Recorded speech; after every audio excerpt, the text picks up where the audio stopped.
Bismillahirrahmanirrahim.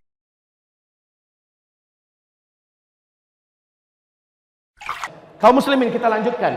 Dajjal ini, kata Rasulullah, akan muncul dengan tanda-tanda alam yang tidak bisa ditutupi. Dia akan muncul dengan tanda-tanda alam yang tidak bisa disembunyikan, nggak bisa juga dikarang-karang. Di dalam hadis Sahih Muslim, Tamim Ad-Dari bercerita pertemuannya dengan seorang lelaki bertubuh gompal, terikat dengan rantai yang besar kakinya, dan rantai itu menghubungi kedua tangannya, terikat di dua tangannya, dan juga rantai itu menghubungi lehernya, terikat lehernya, tergeletak di lantai di sebuah pulau di Laut Yaman, dalam salah satu kuil tua. Tamim Ad-Dari dengan 20 awak kapalnya bertanya, "Celakalah engkau, siapa engkau?" Kata lelaki yang terikat itu, "Kalian tidak usah takut kepada saya terikat dan saya tidak akan bisa menyakiti kalian. Apakah kalian datang dari Arab?" Tamim Ad-Dari menjawab, "Benar, kami dari Arab. Sudah lama saya menanti-nanti orang Arab masuk ke pulau ini. Saya mau mendengarkan perkembangan dunia terkini seperti apa." Dia bertanya, "Apakah sudah muncul seorang lelaki di Arab? Dia adalah orang ummi, ngaku-ngaku sebagai nabi, namanya Ahmad. Udah keluar belum?" Maka dijawab oleh Tamim Ad-Dari, "Sudah." "Oh, sebentar lagi." "Kalau begitu sebentar lagi." Kalian beriman nggak dengannya? Ada yang beriman kepadanya, ada yang tidak beriman. Beruntunglah yang mau beriman kepadanya, kata laki-laki ini. Lalu dia bertanya dijawab. Pertanyaan berikut ini yang penting, Pak. Dia bertanya tentang buah kurma di kebun kurma Baisan. Tamim Ad-Dari mengatakan, "Apanya yang ingin kamu tanyakan?" Laki-laki yang terikat itu berkata, "Sekarang masih berbuah enggak?" "Sekarang buahnya banyak, lebat." "Tidak lama lagi buahnya akan berakhir. Itu adalah tanda-tanda saya akan lepas." Lalu dia bertanya lagi tentang Danau Tiberias. Danau Tiberias, apanya ingin kau tanyakan, kata Tamim Ad-Dari. "Apakah masih ada airnya sekarang?" Menjawablah laki-laki yang terikat itu, "Airnya sekarang tidak berkurang dan banyak." Laki-laki itu yang terikat ini berkata, "Tidak lama lagi danau ini akan mengering, tinggal tersisa sedikit. Saat itu saya lepas dan saya bebas. Ketahuilah oleh kalian, saya adalah Al-Masih," kata laki-laki yang terikat itu. "Saya adalah Al-Masih." Dia tidak mau menyebutkan namanya lengkap, Al-Masih Dajjal. Dia hanya mengatakan, "Saya adalah Al-Masih. Ketika saya lepas, saya bebas, saya akan masuki seluruh kota-kota di muka bumi ini. Hanya 2 kota yang saya tidak berhasil masuk, yaitu Mekah dan Tibah," kata beliau. Ketika Tamim menceritakan ini kepada Nabi Muhammad dan dia menyatakan Islamnya, Nabi berkata kepada seluruh kaum muslimin yang ada di Madinah, "Ketahuilah oleh kalian, lelaki yang ada di pulau Laut Yaman itu, dia adalah Dajjal. Dialah Dajjal. Demi Allah, ciri-ciri yang aku ceritakan kepada kalian lengkap semua yang ada diceritakan oleh Tamim barusan kepada saya." Tibah yang dimaksud oleh lelaki Dajjal itu adalah Madinah ini. Jadi Mekah Madinah hanya 2 kota ini yang Dajjal tidak bisa masuk. Makanya salah satu cara selamat dari Dajjal nanti, kata Rasulullah, larilah kamu ke Mekah atau ke Madinah. Masalahnya ketika Dajjal ini keluar, teknologi udah nggak ada. Kita mau lari ke Mekah gimana? Pesawat yang mau nerbangin kita udah nggak ada. Kalau begitu, ada langkah lain yang harus kamu segera buat agar kamu selamat dari Dajjal. Langkah-langkah inilah yang sudah kita susun dan kita muat dalam kitab Zikir Akhir Zaman. Cara-cara dari Rasulullah agar selamat dari Dajjal. Baik kaum muslimin, lanjutnya kita ceritakan yang 2 tadi. Lihat faktanya sekarang. Buka YouTube kalau mau. Kalau mau, buka YouTube. Tentang buah kurma di kebun kurma Baisan. Di mana kebun kurma Baisan? Perbatasan Yordania dengan Palestina. Kaum muslimin, kebun kurma Baisan ini sudah beberapa tahun terakhir sudah tidak berbuah 100%. Sudah tidak berbuah 100%. Bahkan batang-batang pohonnya pun cenderung mengarah kepada mati. Awas, hadis tadi mengatakan tak lama lagi buahnya akan berakhir. adalah pertanda saya akan lepas. Satu. Yang kedua, dia bertanya tentang Danau Tiberias. Masih berair enggak? Kami menjawab sekarang ini airnya banyak, enggak berkurang. Sebentar lagi airnya akan susut. Ketika benar-benar akan habis, berarti saya sudah lepas. Untuk Bapak Ibu ketahui, di sini nanti buka halaman 800. Hadis Nabi mengatakan bahwa sesungguhnya tanda di antara Dajjal itu akan keluar adalah Danau Tiberias akan menyusut. Faktanya Danau Tiberias ini sekarang tuh di Israel, Pak.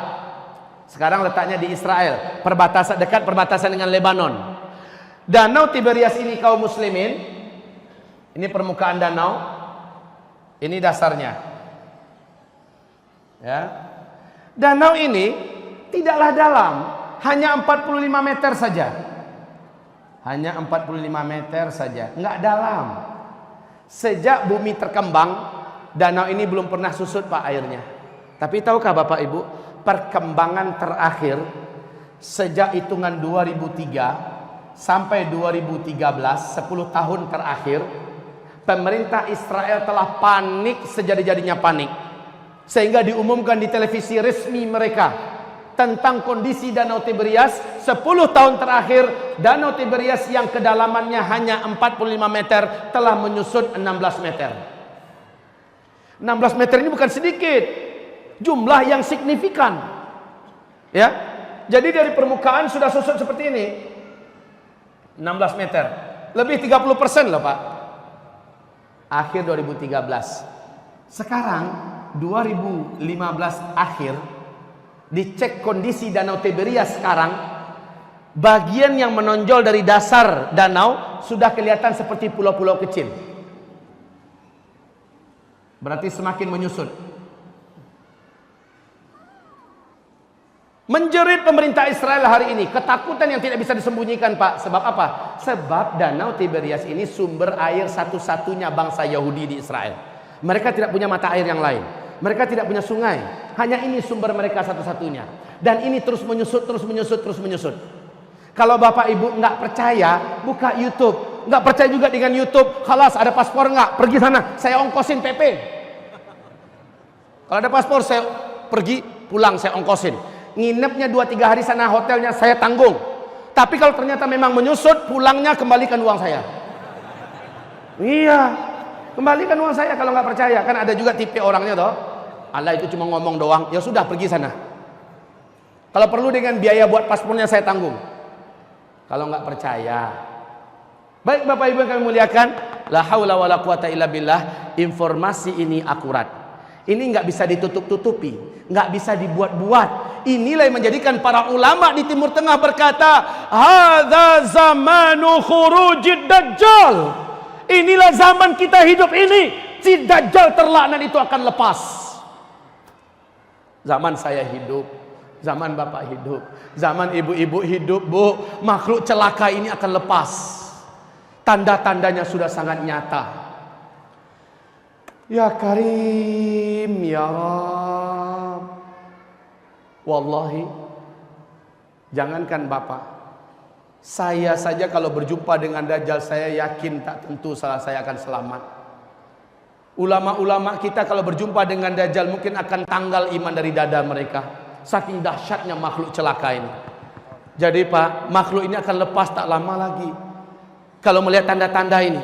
Baik, Rasulullah bersabda, hanya seorang remaja lelaki yang berjumpa nanti dengan Dajjal, ternyata dia seorang yang nggak mau sujud.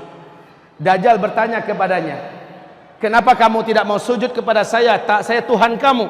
Tidakkah engkau lihat manusia seluruhnya sujud kepada saya? Remaja lelaki ini berkata, sorry ya, sujud kau hanyalah untuk Allah dan kamu adalah makhluk. Saya tidak akan sujud kepada makhluk. Dajjal marah kepadanya, jika kamu tidak mau sujud kepada saya, kamu tak bunuh. Kata remaja ini, tafadhol, silakan. Maka Rasulullah bersabda, dijambaknya rambut remaja laki-laki ini dengan gergaji, dibelah duanya kepala remaja laki-laki ini. Dibelah dua. Si remaja laki-laki mengucapkan la ilaha illallah, dia pun syahid. Terbelah sampai ke dada, terjatuh. Darah bersimbah di lantai. Dajjal mengelilinginya 1 kali keliling sambil komat kamit mulutnya membaca mantra-mantra tertentu.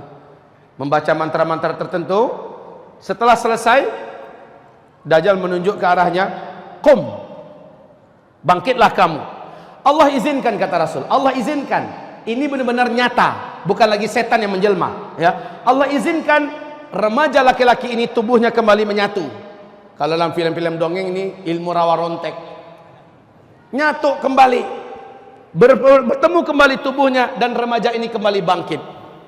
Dajjal bertepuk dada dan bangga kepada para pengikutnya. Kalian lihat, sudah saya bunuh nih anak, dan sekarang saya hidupkan dia di depan mata kalian. Semakin percaya mereka ini memang Tuhan. Sementara si remaja lain lagi, setelah dia bangkit, apa kata Dajjal? Sujud sekarang. Saya sudah buktikan kepada kamu, saya Tuhan kamu. Kamu sudah saya matikan dan saya hidupkan sekarang. Apa kata si remaja ini? Sorry Jal, setelah kejadian ini malah makin mantap iman saya, kamu asli Dajjal. Hai manusia, inilah dia Dajjal yang diceritakan oleh Rasulullah SAW. Rasulullah telah menceritakan akan ada seorang remaja lelaki yang akan dibunuh oleh Dajjal karena tidak mau sujud kepadanya, dan Dajjal menghidupkannya kembali dengan izin Allah. Remaja-remaja itu hidup, tetapi setelah itu Dajjal tidak akan sanggup lagi membunuhnya kali kedua, dan juga tidak ada sanggup membunuh manusia manapun. Hai manusia, taubatlah kalian, ini adalah Dajjal, kafirilah oleh kalian dia. Dajjal marah kepadanya, ingin membunuhnya kali kedua. Memang kemampuannya sudah dicabut oleh Allah Subhanahu wa taala. Remaja lelaki ini, kalau dalam ilmu sosial, hitungan remaja itu tuan-tuan, puan-puan kalian sekalian, bapak-bapak, ibu-ibu, remaja dalam hitungan ilmu sosial adalah dari umur 12, 13, 14, 15, 16 yang disepakati. Berselisih pendapat tentang umur 17. Sekarang kita ambil yang sampai 17 aja dah. 12, 13, 14, 15, 16, 17. Ini usia remaja. Oke, dalam ilmu sosial. Pak, apakah Bapak mengikuti perkembangan di Timur Tengah? Hebohnya TV-TV Arab lebih kurang 12-13 tahun yang lalu. Silakan buka kembali di YouTube. Heboh karena di TV-TV Arab diberitakan telah lahir seorang bayi laki-laki di Palestina. Bayi ini baru saja lahir, dia berbicara dengan bahasa Arab Fusha. 1 kali saja. Setelah itu dia normal seperti bayi-bayi pada umumnya. Dan ini diadakan wawancara karena gempar. TV-TV Arab yang saya langsung tonton acara TV-nya Pak, Qatar TV. Seorang tokoh muslim di Palestina diwawancarai. Dia bersaksi, dia bersumpah, silahkan tanya syekh-syekh kami di Palestina, bahwa ini nyata. Seorang bayi laki-laki telah lahir, berbicara dengan bahasa Arab Fusha 1 kali saja. Apa katanya? Berikut ini, silakan terjemahkan. Ana rajulun sayaqtuluni dajjal wala yaqtulu ba'di ahadan abada. Kurang lebih seperti ini. Ana rajulun sayaqtuluni dajjal wala yaqtulu ba'di ahadan abada. Kemudian bayi ini normal umumnya seperti bayi-bayi yang lain. Bisa ada yang bantu terjemahkan selain Abah? Ada yang bisa bantu terjemahkan? Ana apa artinya? Nah itu kan bisa. Rajulun, seorang lelaki, saya qutuluni dajjal, yang nanti saya akan dibunuh oleh Dajjal. Wala yaqtulu ba'di ahadan abada. Setelah itu Dajjal tidak akan sanggup lagi membunuhku, dan tidak pun seorang pun setelahku membunuhnya. Dajjal sudah tidak mampu, seorang pun selama-lamanya. Kejadian ini sekarang sudah masuk tahun ke-13. Sudah masuk tahun ke-13. Seandainya berita ini sahih, maka semakin menguatkan keyakinan kita, sudah sangat dekat Dajjal terlaknat itu akan keluar. Umurnya sekarang masuk 13, 14, 15, 16, 17. Berarti dalam hitungan tahun yang sangat dekat si Dajjal celaka ini akan keluar. Siap atau tidak? Siap atau tidak? Demi Allah saya tidak siap. Bapak gimana? Kalau ada yang berani mengatakan siap, terlalu. Saya tidak siap. Dajjal ini terlalu berat untuk dihadapi. Sedangkan para nabi saja berlindung kepada Allah dari Dajjal. Bagaimana lagi orang biasa macam kita? Tapi kenyataannya sudah sangat dekat. Ustadz, bisa jadi itu rekayasa TV Pak Ustadz supaya laris acaranya. Mungkin. Bisa jadi. Ini adalah rekayasa TV. Dibuat-buat agenda dan acaranya. Tetapi kaum muslimin, ini TV-TV Arab memuat semua ya. Jika ini memang rekayasa, bagaimana tentang Danau Tiberias? Bisa direkayasa nggak ini? Nggak bisa. Bagaimana dengan pohon kurma di kebun kurma Baisan? Bisa direkayasa nggak? Enggak. Karena hadisnya sahih. Taib